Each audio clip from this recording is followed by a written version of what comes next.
जय हिंद साथियों, जैसा कि आप सभी को पता है कि उत्तराखंड लोक सेवा आयोग ने विज्ञप्ति जारी की है। राजस्व उप निरीक्षक पटवारी लेखपाल और वन विभाग में भी वन आरक्षक की पोस्ट निकाली है। विशेष ध्यान, फॉर्म भरते समय बिल्कुल भी न करे गलती। अति महत्वपूर्ण निर्देश आपको दिए हैं। अभ्यर्थी अपने ऊर्ध्वाधर एवं क्षैतिज आरक्षण से संबंधित निर्धारित सभी श्रेणी उप श्रेणी का अंकन ऑनलाइन आवेदन पत्र में अवश्य करें। आरक्षण का दावा न किए जाने की दशा में रिट याचिका स्पेशल अपील संख्या 79/2010 राधा मित्तल बनाम उत्तराखंड लोक सेवा आयोग में माननीय उच्च न्यायालय नैनीताल द्वारा पारित आदेश दिनांक 8/6/2010 तथा विशेष अनुज्ञा याचिका सिविल नंबर S19532/2010 में माननीय उच्चतम न्यायालय द्वारा पारित आदेश के क्रम में अभ्यर्थी को आरक्षण का लाभ कदापि अनुमान्य नहीं होगा। आरक्षण विषय प्रमाण पत्र आवेदन पत्र भरने की अंतिम तिथि तक अभ्यर्थी द्वारा अवश्य धारित करना चाहिए। जो भी वह अभ्यर्थी आवेदन पत्र भरते समय जो भी फॉर्म अपना प्रमाण पत्र लगाता है, वह दिनांक अंतिम तिथि जो भी विज्ञप्ति की होती है उसमें वैध होना चाहिए। ऐसा कई बार देखा गया है कि जैसे ओबीसी वाला प्रमाण पत्र कहीं 1 साल के लिए, किसी क्षेत्र में 3 साल, तो उसमें प्रमाण पत्र तो बन चुके हैं लेकिन उसकी वैलिडिटी खत्म हो चुकी है और अभ्यर्थी उसी को डाल रहा है। तो आप जरूर देख ले और पता कर ले कि यह कब तक मान्य है, ताकि आप फॉर्म को भरने से पहले वह प्रमाण पत्र को दोबारा बनवा ले। दूसरा, अभ्यर्थी यह सुनिश्चित कर ले कि वह ऑनलाइन आवेदन पत्र भरने की अंतिम तिथि जो भी दिनांक होगी, इसमें जैसे इसमें पटवारी लेखपाल की 4 नवंबर है, ऐसा ही वन विभाग में वन आरक्षक की अलग होगी। तो यह देख ले जो भी अंतिम तिथि होगी में वर्णित अनिवार्य शैक्षिक अर्हता एवं अन्य अर्हता अवश्य धारित करते हो।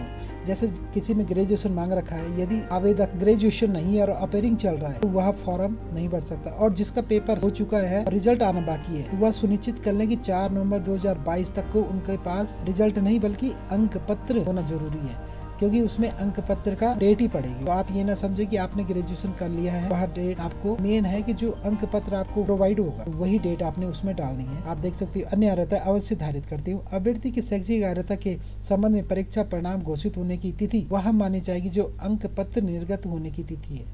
अतः अभ्यर्थी यह सुनिश्चित कर ले कि ऑनलाइन आवेदन पत्र की शैक्षिक अर्हता क्वालिफिकेशन डिटेल के विवरण में रिजल्ट डिक्लेरेशन डेट के कॉलम में संबंधित शैक्षिक अर्हता के अंक पत्र निर्गत होने की तिथि मार्कशीट इशू डेट का अंकन हो। जैसे उसमें मार्कशीट इशू डेट लिखा हुआ है तो उसमें मार्कशीट इशू डेट ही आएगा। यदि आपका रिजल्ट आ चुका है अगस्त में और मार्कशीट आपको प्रोवाइड हो रही है अक्टूबर में, तो आप अक्टूबर वाली डेट ही उसमें मेंशन करेंगे। तो ये विशेष ध्यान रखें फॉर्म भरते समय। विज्ञापन की शर्तानुसार वांछित अर्हताओं की पुष्टि न होने पर अभ्यर्थन निरस्त कर दिया जाएगा, जिसकी जिम्मेदारी पूर्णतः अभ्यर्थी की होगी। तो यह देख सकते हैं आप, लोक सेवा आयोग, उत्तराखंड लोक सेवा आयोग ने स्पष्ट कर दिया, यदि किसी भी प्रकार की त्रुटि फॉर्म भरते समय आपके द्वारा हो जाती है तो आपको उसका जुर्माना भरना पड़ेगा। जुर्माना मीन्स यदि आप सिलेक्शन हो जाता है आपका और उसमें किसी भी प्रकार की कोई त्रुटि, दिनांक की त्रुटि या आपका फॉर्म भरते समय नाम कोई मिसमैच है, तो उसकी पूर्ण जिम्मेदारी आपकी होगी और वो निरस्त माना जाएगा। ये साफ साफ लिखा हुआ है। तो आप फॉर्म भरते समय विशेष ध्यान रखें। अभ्यर्थी ऑनलाइन आवेदन करने के पूर्व विज्ञापन में वर्णित समस्त निर्देशों का भली भांति अध्ययन कर लें तथा ऑनलाइन आवेदन पत्र को सही भरें। किसी भी स्थिति में अपूर्ण आवेदन पत्र स्वीकार नहीं किया जाएगा। मेन ये देख सकते हो, ये कई बार देखा जा चुका है। कई बार ऐसे है कि फर्जी दस्तावेज लगा के नौकरी लग जाते हैं, लेकिन जब बाद में दिक्कत आती है तो उनको बाहर का सामना करना पड़ता है। इसलिए लोक सेवा आयोग ने पहले ही डिक्लेयर कर दिया है कि आप फर्जी प्रमाण पत्रों जैसे शैक्षिक योग्यता है, आयु है, आरक्षण है, अनुभव प्रमाण पत्र है, यदि आप फर्जी लगाते हो तो उसकी जिम्मेदारी पूर्ण आपकी होगी। आपका पूरा फॉर्म निरस्त माना जाएगा। सिलेक्शन होने के बाद जब डॉक्यूमेंटेशन आपका होगा, उस समय अगर आपने क्लियर डॉक्यूमेंट नहीं दिखाए तो आपका फॉर्म कैंसिल हो जाए। फर्जी प्रमाण पत्रों की शैक्षिक योग्यता, आयु, आरक्षण संबंधी आदि के आधार पर आवेदन करने वाले अभ्यर्थियों को आयोग की समस्त आगामी परीक्षाओं से, अब ये भी देख लो, कोई बात नहीं है कि आपने फर्जी प्रमाण पत्र लगा दिए, आपने वो फॉर्म नहीं भरा, आपका रिजेक्ट हो गया, आप नॉर्मल आपने सोचा कि मैं दूसरा फॉर्म भर दूंगा, लेकिन लोक सेवा आयोग ने ये एक नियम तकड़ा निकाल दिया है, बहुत तकड़ा। इसको विशेष ध्यान रखें कि अधिकतम 5 साल तक आप वो फॉर्म नहीं भर सकते हो। आपको लोक सेवा आयोग का कोई भी फॉर्म होगा आप उसको नहीं भर सकते हो। तो आप विशेष ध्यान रखिए, आप फर्जी प्रमाण पत्र का उपयोग ना करें। साथ ही सुसंगत विधि के अंतर्गत ऐसे अभ्यर्थियों के विरुद्ध अब अभियोग भी दर्ज कराया जा सकता है। अभ्यर्थी द्वारा प्रवेश पत्र पर लिखना या लिखा होना भी अनुचित साधन की श्रेणी में आएगा। तो जो आपके पास प्रमाण फॉर्म भरने के बाद एडमिट कार्ड निकालोगे प्रिंट आउट, तो उसमें आप कुछ भी नहीं लिखोगे, ना ही पेन से ना ही पेंसिल से, तो वो भी अयोग्य माना जाएगा। हो सकता है कि जैसे ही नियम हो वह आपको पेपर में बैठने भी नहीं देंगे। तो आप विशेष ध्यान रखें फॉर्म भरते समय, और ये सभी जानकारी आपके लिए विशेष है। गलती से भी कोई गलती ना करें। आयोग में ऑनलाइन आवेदन पत्र प्रस्तुत करने की अंतिम तिथि के उपरांत आवेदक पत्र में कोई भी प्रविष्टियों यथा पदनाम, ये देख सकते हो, अर्हता, आरक्षण से संबंधित श्रेणी, उप श्रेणी, आयु, परीक्षा केंद्र व आवेदित जिला इत्यादि में किसी भी प्रकार का संशोधन का अनुरोध स्वीकार नहीं किया जाएगा। तो साफ साफ बता दिया है उन्होंने, जो भी फॉर्म भरोगे आप, इसमें फॉर्म भरने के संशोधित तिथि नहीं आएगी।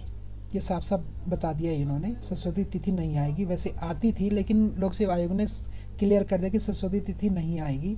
इसलिए आप जो भी फॉर्म भरोगे एक एक चीज़, आधार कार्ड नंबर हो गया, नाम हो गया, जो जो मेंशन है, यदि आपका सरनेम हाई स्कूल इंटर की मार्कशीट में सरनेम है तो आप सरनेम भरोगे, और सरनेम नहीं है तो विदाउट सरनेम आप अपना फर्स्ट नेम और मिडिल नेम भर सकते हो। लेकिन क्वालिफिकेशन के आधार पे आपके जैसे हाई स्कूल इंटर में जो आपका नाम है वही आपको स्थायी निवास हो गया, पर्वतीय हो गया, आपका अन्य कोई भी क्षेत्रीय आरक्षण वाले प्रमाण पत्र है उन पे नाम एक जैसे होने चाहिए। उसमें फर्स्ट नेम, मिडिल नेम और सर नेम, इसका विशेष ध्यान दें। जो आपका हाई स्कूल, जो आपकी क्वालिफिकेशन में जो होगा वही उसी के प्रकार के डॉक्यूमेंट बनाओगे। आधार कार्ड भी आप उसी के हिसाब से बनाओगे। तो मेरी राय यही है, सबसे पहले आप अपने डॉक्यूमेंट देख लें, यदि कोई त्रुटि है तो उसको सुधारें और उसके बाद ही फॉर्म भरें। अभ्यर्थी परीक्षा योजना के लिए परिशिष्ट 1 पाठ्यक्रम के लिए परिशिष्ट 2 आरक्षण संबंधी दावों के लिए निर्धारित प्रारूप हेतु परिशिष्ट 3 तथा न्यूनतम अर्ह अंक हेतु परिशिष्ट 4 का अवलोकन जरूर करें। वो किस किस अधिकारी द्वारा सत्यापन करना है उसमें साफ साफ लिखा हुआ है। ये वीडियो थोड़ा लंबी हो रही है लेकिन मेरा मुख्य कारण है कि आपके पास अच्छी से अच्छी जानकारी मिले और सतर्क जानकारी मिले। अब आधा अधूरी जानकारी दे के फिर मैं वीडियो को बंद कर दूंगा, फिर आपके पास जानकारी नहीं रहेगी, इसलिए थोड़ा वीडियो लंबी हो जाएगी। यदि जानकारी अच्छी लगी तो वीडियो ज़रूर देखें आप। और फॉर्म भरने की कोई भी लोक सेवा आयोग की कोई भी फॉर्म आएंगे तो उसमें नियम, सारे नियम इसी प्रकार के होंगे। आवेदन के प्रारंभिक चरण में ऑनलाइन आवेदन पत्र की प्रिंट आउट प्रति अथवा किसी भी प्रकार का प्रमाण पत्र आयोग कार्यालय में जमा प्रेषित करने की आवश्यकता नहीं है। तो जो फॉर्म भरोगे आप, उसका जो प्रिंट आउट आएगा उसको आपको संभाल के रखना। उसके पीछे जो भी आपने पासवर्ड बनाए हैं उसके पीछे आप मेंशन कर सकते हो। अब आवेदन फॉर्म पे जो प्रिंट आउट मिलेगा उसे केवल एडमिट कार्ड में आपने कुछ भी नहीं लिखना है। बाकी आवेदन फॉर्म आपका प्रिंट आउट आएगा, उसको बाय पोस्ट भेजने की जरूरत नहीं है। लिखित परीक्षा में सफल अभ्यर्थी को ऑनलाइन आवेदन पत्र में किए गए दावों की पुष्टि हेतु ऑनलाइन आवेदन पत्र के स्वहस्ताक्षरित प्रिंट आउट के साथ अनिवार्य अर्हता, अधिमानी अर्हता, आरक्षण आदि से संबंधित समस्त प्रमाण पत्रों की स्वहस्ताक्षरित 6 प्रति आयोग कार्यालय में निर्धारित अंतिम तिथि तक जमा कराया जाना अनिवार्य होगा। तो जो आपका फिजिकल होगा, मेडिकल होगा, रिटर्न होगा, तो जो बच्चे निकल जाएंगे इसमें उनके लिए ये आवेदन, जो भी डॉक्यूमेंट आपने इसमें मेंशन किए हैं उसको, उसकी 6 प्रति फोटोकॉपी करके आप उसको स्व प्रमाणित करना है। आपको रजिस्टर्ड ऑफिसर के पास जाने की ज़रूरत नहीं है। स्व प्रमाणित यह बहुत ही अच्छा है कि कई बार रजिस्टर्ड ऑफिसर कहीं जगह नहीं होते हैं, कहीं जगह समय पर नहीं मिल पाते हैं, तो स्व प्रमाणित आपने उसमें स्व प्रमाणित करना है केवल। वो सारी आपको, यदि आपने नहीं किया उसमें स्व प्रमाणित कोई भी पेपर छूट गया तो यह भी आपका निरस्त माना जाएगा।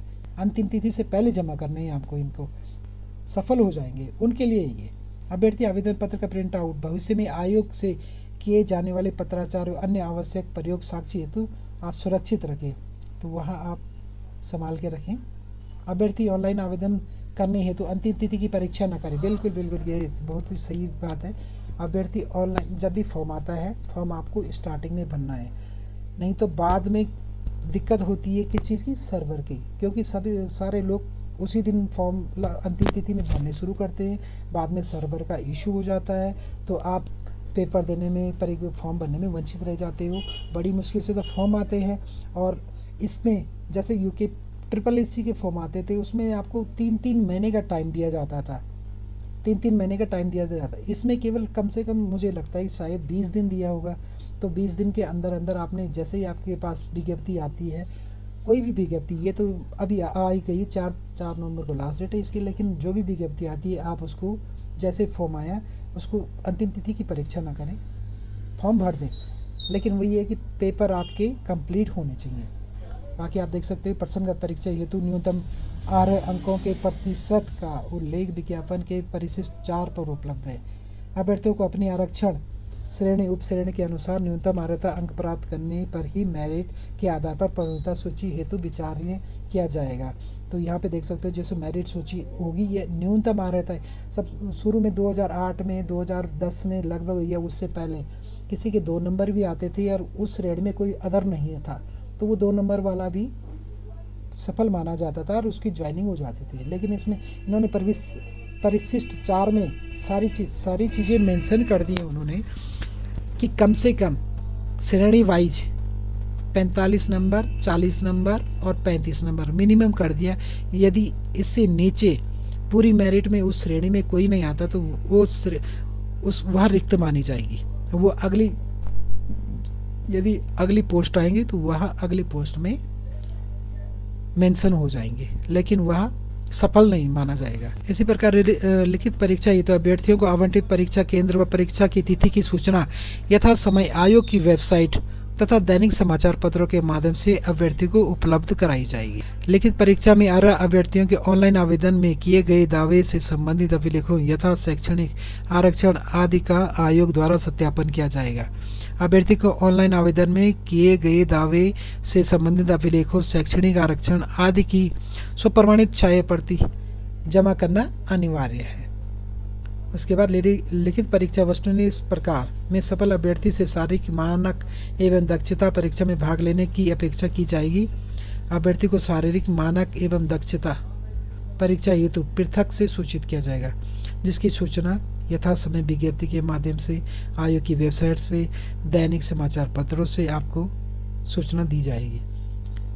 इसी क्रम में अभ्यर्थी विज्ञापन में उल्लिखित जनपदों में से किसी, यह पटवारी लेखपाल की भर्ती के लिए है, अभ्यर्थी विज्ञापन में उल्लिखित जनपदों में से किसी एक जनपद की रिक्तियों के सापेक्ष ही आवेदन करेगा। यदि अभ्यर्थी एक से अधिक जनपद हेतु आवेदन करेगा तो उसका अभ्यर्थन निरस्त कर दिया जाएगा।